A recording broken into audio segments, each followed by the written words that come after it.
Aquí en Buen Día vamos a hablar ahora de rutas tucumanas y rutas nacionales. ¿Por qué? Porque hace una semana contábamos aquí desde este estudio de la tragedia de la Madrid, que se cobró Exactamente, la vida de 15 personas, 15 turistas mendocinos jubilados que venían de viaje a las termas y pasaban por Tucumán. por ruta provincial, ¿no? Claro, Una- iban a empalmar Ujú, una ruta nacional, claro, venían por la ruta provincial 308, y esto puso de manifiesto el estado de las rutas provinciales y nacionales. Se bien. habló muchísimo de todo esto. Exactamente, inclusive tuvimos declaraciones tanto de funcionarios provinciales como de funcionarios nacionales y por eso estamos aquí en el living con José Ricardo Azcárate, funcionario del Plan Belgrano, legislador electo también de la provincia. ¿Cómo está? Bienvenido. Buen día, ¿cómo está Buen Gaby? día. ¿Cómo están? ¿Qué tal? Bien. Bueno, ¿qué lectura hace de todo lo que ha sucedido y del estado principalmente de las rutas en la provincia?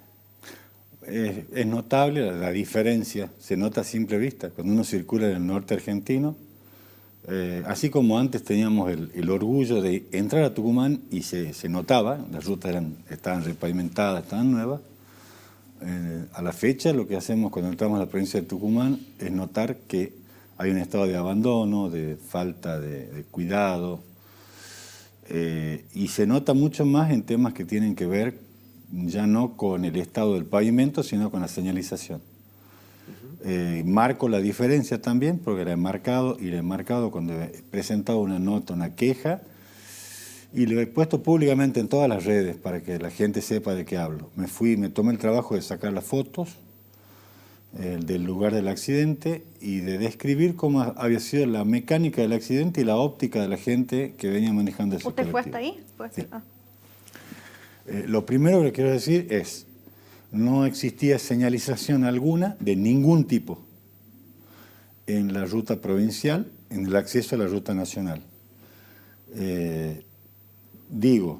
Relevadas las dos banquinas, desde el puente ferroviario, que cruza el ferrocarril Belgrano, antes de llegar a la ciudad de La Madrid, pasando por el arroyo del Chileno, que es una curva que está antes de La Madrid, y llegando hasta la curva de la intersección no hay ninguna señal vertical, ni siquiera rastro de que haya existido una señal en las banquinas. Lo segundo es que la señalización horizontal, que es la que está pintada sobre el pavimento, es visible hasta el puente sobre el arroyo del Chileno, hasta la alcantarilla. En realidad ya se borra mucho antes, se borra en la zona del ferrocarril. Y en la zona de la curva no tiene demarcación ni de borde ni de eje. En la ruta nacional existe demarcación central, doble línea amarilla, que se interrumpe solamente en los cruces. Existe demarcación lateral, existen franjas de cebrado que indican que hay un giro de retorno, que es el acceso a la ruta 308. Cebrado se llama cuando se pintan franjas blancas sobre negras, como las sendas peatonales, Sí. que indican que hay un giro o un obstáculo. Hay tres carteles importantes, dos sobre pescantes, uno en el acceso en la zona norte que indica que hay una intersección, otra en la sur y una colocada en el mismo giro. Eso es lo que yo le puedo decir, que es lo que yo he visto, he sacado fotografías, he relevado.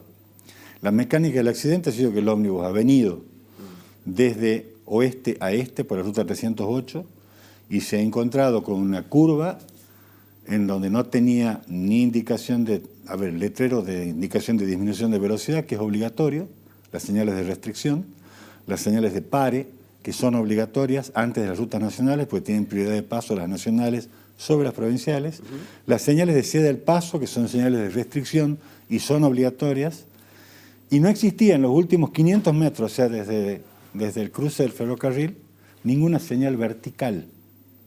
Vertical significa una señal que indique que hay una bifurcación, que hay un cruce de ruta. Para que nos entendamos, las señales son de tres tipos.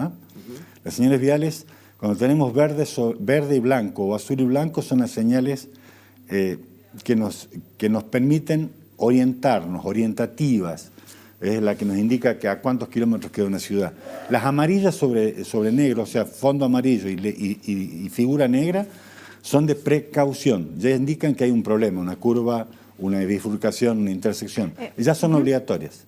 Y las señales rojas sobre blanco, que son obligatorias, son las de restricción, son las que restringen velocidades, indican detenciones, indican cambios de carriles, indican unificación de carriles. Son señales obligatorias por la ley de tránsito. Al margen de que usted dice que las condiciones de la ruta nacional estaban mejor en cuanto a señalización que las provinciales. Tenía señalización de borde y señalización de calzada. No, nunca la señalización es suficiente. Yo he hecho proyectos para proyectos de contratos de reconstrucción y mantenimiento en otras provincias, y nosotros en los proyectos colocábamos promedio entre 6 a 10 señales por kilómetro, entre indicativas, precautorias y restrictivas, sobre todo en las zonas de eventos, o sea, cuando se densifican las señales, cuando tenemos un cruce escolar, cuando tenemos una intersección, cuando tenemos un puente o un rulo, un puente a alto nivel, o cuando tenemos un cruce ferroviario. Bueno, en todas esas condiciones la señalización se intensifica. No es que coloquemos todos los kilómetros 4 a 6 señales, a 8 señales. Normalmente se calcula una media y se intensifica donde hay eventos que deban ser señalizados, como la ley de tránsito lo dice. O sea, esto no es que uno quiere inventarlo, lo establece la ley 24449, Ley Nacional de Tránsito, en su artículo. El artículo es el artículo 22, que establece el sistema unificado de señalización de tránsito obligatorio, y la provincia de Tucumán está adherida a este régimen. Evidentemente lo que tenemos que colocar son las mínimas, las obligatorias. Pare, ceda el paso, restricción de velocidad cuando hay una intersección, un cartel que diga velocidad máxima 40, que indique que viene un evento, algún evento que va a obligar a bajar la velocidad. Si estas cosas no existen, un conductor que no es tucumano, que no es de la provincia de Tucumán, que circula por una ruta provincial, se encuentra de golpe a 50 metros en la ruta nacional sin señal de borde y con neblina, no tiene posibilidad alguna o no tiene posibilidad razonable de hacer una maniobra que no sea riesgosa. ¿Le parece que esto se podría haber evitado? La señalización lo que hace no solamente es evitar, sino que en este caso en particular la señalización hubiera exculpado a la provincia. Cuando hay un accidente, se habla, en la accidentología se habla de un triángulo de responsabilidad. ¿Ah? Un lado del triángulo es la calzada y el clima, el estado del ambiente y la calzada sobre la que circulamos. El otro lado es el vehículo, una mala condición vehicular, la falla de freno. Y el lado de abajo es el humano, el conductor, la falla humana. Entonces, cuando se dice el accidente es un punto dentro de ese triángulo, el punto va a estar más cerca o más lejos de alguno de esos lados, de acuerdo a la incidencia que haya tenido. Claro. Nunca se puede decir que un accidente ha sido solo por error humano. Siempre se dice que es un punto dentro de ese triángulo. Entiendo. ¿Ha tenido alguna incidencia, el tema del vandalismo? Porque desde la provincia, también desde Vialidad Nacional, se habla de que se roban todo el tiempo las señales. Yo he dicho esta frase y la voy a volver a repetir y se la digo a cualquiera. Si alguien roba señales es porque alguien las compra.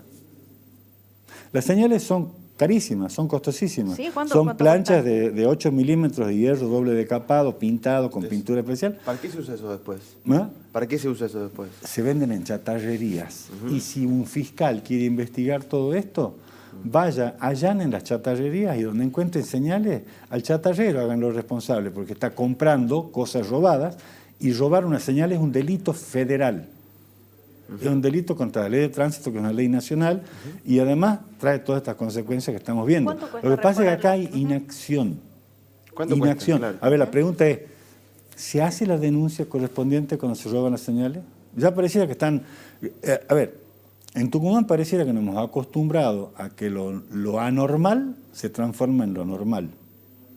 Y nos acostumbramos cuando ya nos colma la capacidad, nos supera la capacidad de asombro. No puede nunca un funcionario decir, porque me roban, como me roban los autos, la policía no sale a patrullar. Como me han robado el combustible, no tengo la obligación entonces de custodiar los bancos. No se puede ir por el absurdo. Si me roban, hago la denuncia. Si hago la denuncia, las repongo. Porque de la señal dependen vidas de personas. De esa señal vial dependen las vidas de muchas personas. Ahora, Vialidad Provincial dice, en la voz de Ricardo Abad, su titular, que hay un desfinanciamiento de la Nación y que eso colabora con que el 70% de las rutas provinciales esté entre un estado malo irregular. No es verdad. La provincia de Tucumán ha recibido desde el año 2015 hasta la fecha todos los fondos viales que corresponden, ha recibido financiamiento de obras nacionales, como la Ruta 308. La Ruta 308 en el tramo que va desde La Madrid hasta el límite con Santiago del Estero, Árboles Grandes, tiene financiamiento nacional. La Ruta 304 que va desde Las Piedritas, desde Alderete, hasta límite con Salta en Río Urueña, tiene financiamiento nacional. Todas esas rutas han sido financiadas con fondos nacionales. Además que ha recibido los fondos de combustible, que son los fondos que se giran mensualmente y que están en un fondo de coparticipación que es automático.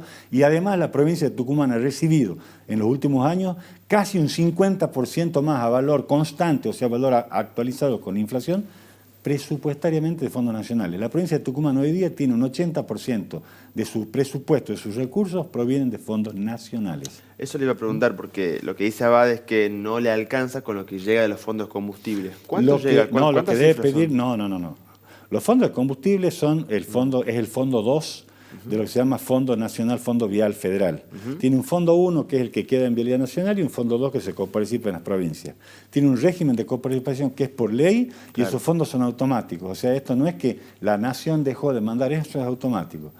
Lo que Ricardo Abad debe hacer es decirle al gobernador que no gaste en publicidad y en propaganda, decirle al gobernador que no gasten en las cosas que no corresponden y que si tiene un plan de gobierno que no sea mantener las rutas, por lo menos las señalice. Las rutas Que provinciales si tiene son... un plan de no mantener las rutas, por lo menos las señalice. ¿Cómo caracteriza usted el estado de las rutas provinciales? No lo caracterizo yo, lo caracteriza el Consejo Vial Federal, de malas a pésimas. Están en muy mal estado, se encuentran en un estado en el cual ya no es posible realizar recapados o bacheos, hay que hacer reconstrucciones en muchas de las rutas, y muchísimas rutas del interior, sobre todo la provincia de Tucumán. No existe ningún tipo de mantenimiento. El mantenimiento que se ha hecho en algunas rutas principales, en la 301, en la 321, ha sido hacer bacheos integrales, que han hecho capas de pavimento sobre capas que ya estaban bacheadas, por lo tanto van a reproducir el bache. Tienen un problema grave, terminan las carpetas, de hacer las carpetas y no señalizan, lo que en Tucumán es grave.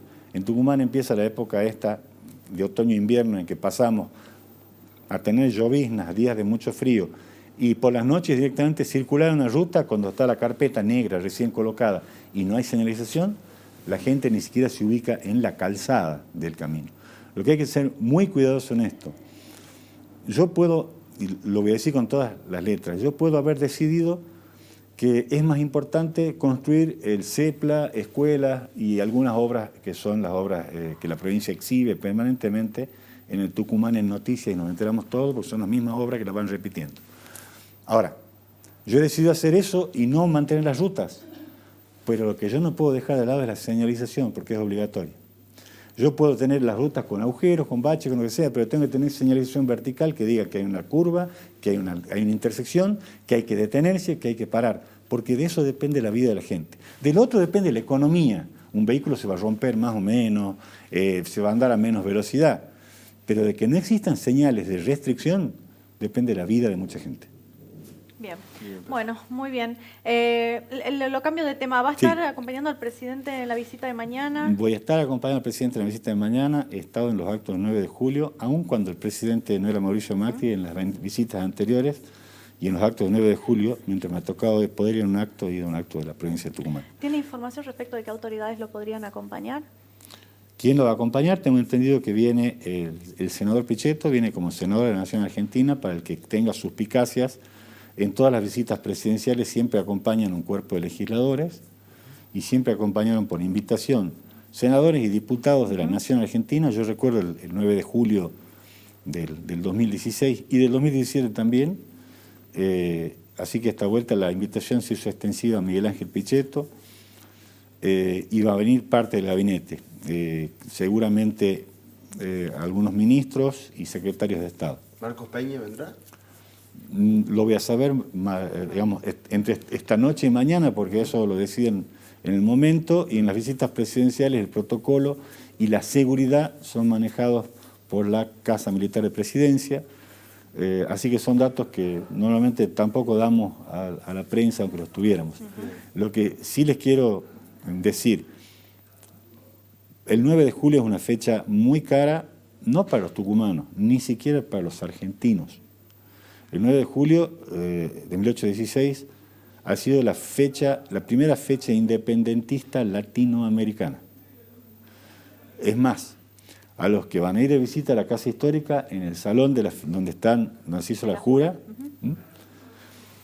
noten de que lo que ven ahí arriba son los cuadros de las personas que constituyeron ese Congreso, y en esos cuadros hay representantes de Charcas, Cochabamba, Potosí.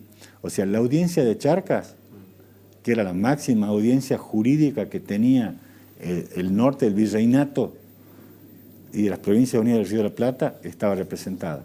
La independencia del 9 de julio es de las provincias del Río de la Plata, donde estaba inclusive la banda oriental, que no llegó, fue detenida en el medio. Es la primera fecha independentista más grande de la historia de América Latina.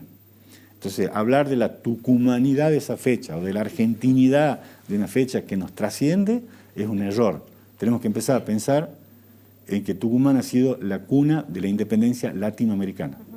José, perdón, le cambio de tema de nuevo. Se está hablando de nuevo de los transportes al subsidio a partir de la medida de fuerza de UTA. Desde la provincia se ha señalado que están demoradas las partidas de los subsidios nacionales. No están demoradas, están paralizadas las partidas hasta tanto se completen las rendiciones de cuenta por parte de AETAT y por parte de la provincia de Tucumán. ¿No se han rendido cuentas? Y por parte de Tucumán. La última rendición de cuentas, que data del mes de abril, tiene un faltante de 3 millones de pesos, se detectan faltantes en todas, y hay una falla en las rendiciones de cuentas y en la conciliación, porque son cuentas bancarias. La Nación gira un fondo a una cuenta específica, esa cuenta tiene como destino cuentas en empresas, que son subcuentas, y las rendiciones de cuentas están, primero no cierran, no están cuadradas, y por último, tienen desfasajes en el tiempo. ¿Fallan las empresas? No lo sé, eso tiene que investigarlo, en todo caso, la provincia de Tucumán, que es la que recibe el subsidio nacional junto con la Asociación de Empresarios de Transporte Automotor. ¿Y hubo diálogo sobre esto? A ver, el único diálogo posible es encuadren sus rendiciones de cuenta y los fondos son remitidos. La pregunta es, a ver, yo le hago una pregunta. ¿Hay paro de transporte en Santiago? No. ¿En Salta? ¿En Catamarca? ¿Por qué hay en Tucumán? La pregunta se responde a sí misma. Los empresarios de ETAT deben preocuparse porque cuando reciben un subsidio nacional, las rendiciones de cuentas tienen que hacerse con la normativa que establece la metodología de rendición de cuentas que la Nación pide. Si con la provincia tienen otro acuerdo, trato, lo que fuere, ese problema es con la provincia. Estos son fondos nacionales. O sea que desde abril y se controla el destino del subsidio. Los fondos se entregaron en el mes de enero, febrero, marzo, abril. La última remisión fue el mes de abril y a partir de ahí no hay remisiones porque no cuadraban las rendiciones de cuentas. ¿De cuánto dinero por mes hablamos? 50 y tantos millones, casi 60 millones de pesos, que es lo que la Nación se comprometió en el pacto fiscal a seguir sosteniendo. El resto de los 160 millones, que son 100 millones un poco más, lo tenían que aportar las provincias porque son sus contratistas o son sus concesionarios los que prestan el servicio. Bien, muchas gracias, Azcárate. No, gracias a ustedes. Bueno, muy bien, Mati, cerramos esta entrevista entonces sobre asuntos viales. Bueno, Azcárate, además de ser funcionario del Plan Belgrano, es especialista en temas viales, así que